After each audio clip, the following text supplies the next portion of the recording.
"Hey, Grandpa, think you can handle something heavier than a broom?" The voice, sharp and laced with the casual arrogance of youth, cut through the dry afternoon air. It belonged to a young Marine sergeant, his physique a testament to relentless training, his jaw set with the easy confidence of someone who had never known true defeat. He and his squad of scout snipers, clad in advanced camouflage and bristling with high-tech gear, treated the dusty firing range like their personal kingdom. Kenneth Harding, 82 years old, did not turn around. He continued his work, the rhythmic scrape of his push broom gathering a small pile of gleaming brass shell casings.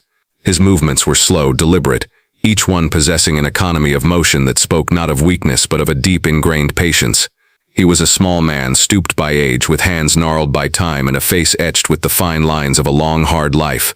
To the young Marines, he was just part of the landscape, a piece of range furniture as inanimate as the target stands or the ammunition cans.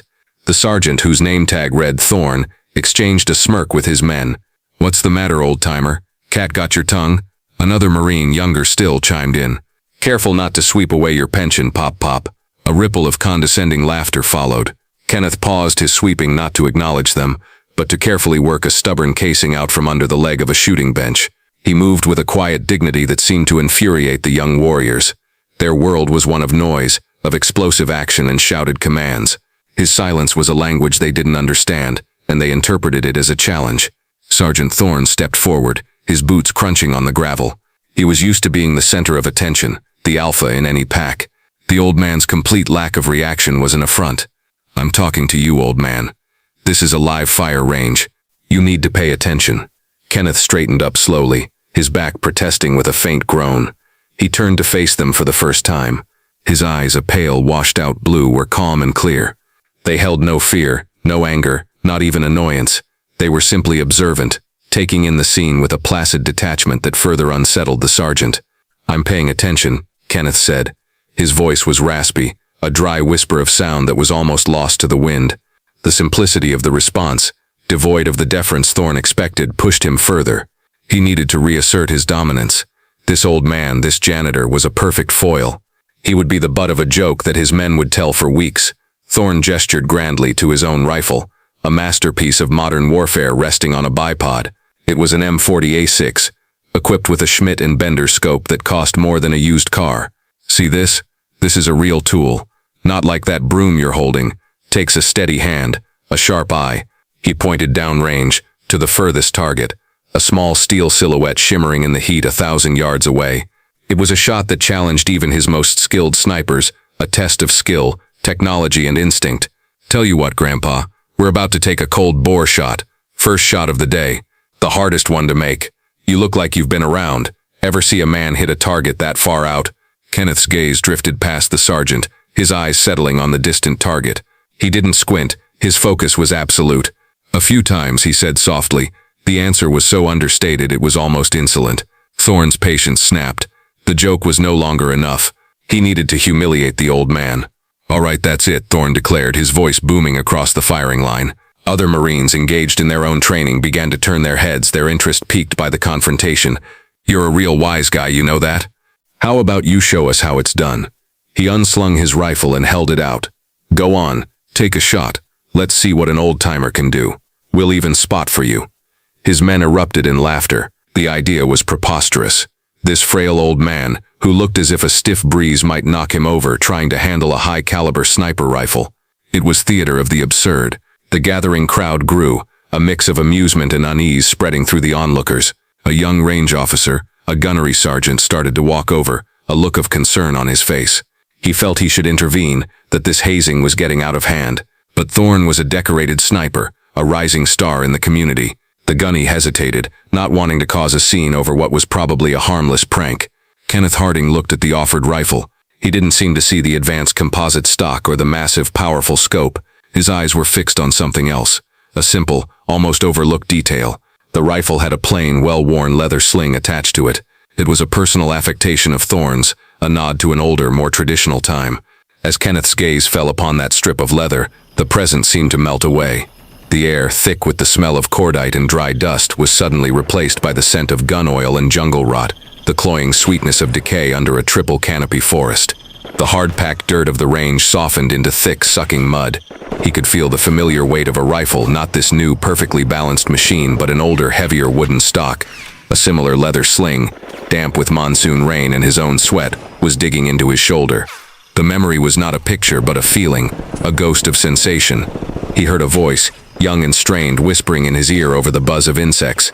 "Did you get him, Ken? Did you get him?" The echo of a single muffled shot faded into the oppressive humidity of a long-forgotten war.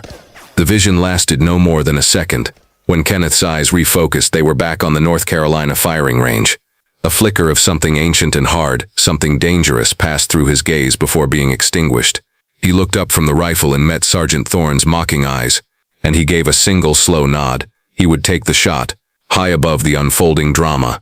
In a small observation tower that overlooked the entire Stone Bay range, Master Gunnery Sergeant Elias Vance lowered his binoculars. He was a lifer, a man whose skin had been weathered by deployments in every dusty corner of the world. He'd been watching Thorne's platoon all morning, evaluating their discipline, which he found somewhat lacking.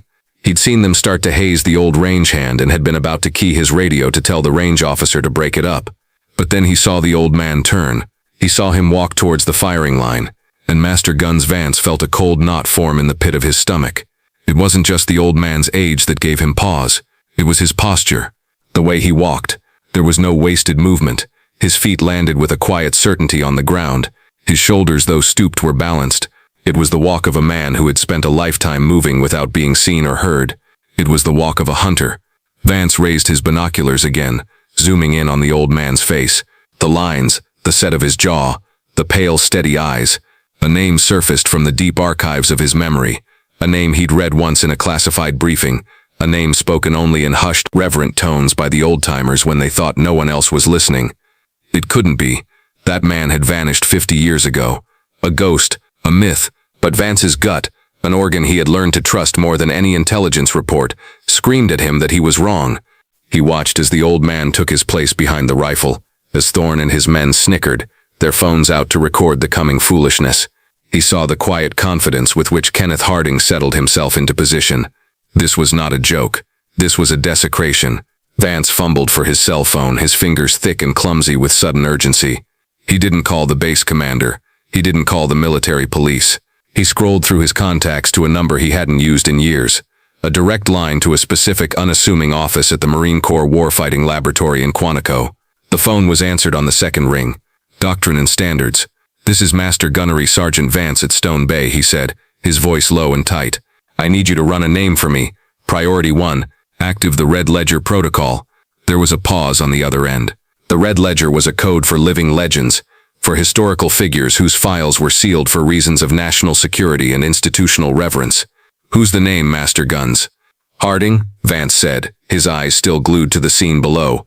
"Kenneth M. Harding." He could hear the frantic clacking of a keyboard on the other end of the line. Check the restricted annex. The files marked Carlos's ghost. The typing stopped. A sharp intake of breath. "My God, are you sure?" "I'm looking right at him," Vance said. "And Sergeant Thorne's scout sniper platoon is about to make the biggest mistake of their collective careers. You need to get someone down here. Now." In a sterile, quiet office in Quantico, Virginia, a colonel with silver hair and the weary eyes of a man who carried too many secrets slammed his phone down into its cradle. He stood up so fast his chair scraped loudly against the polished floor.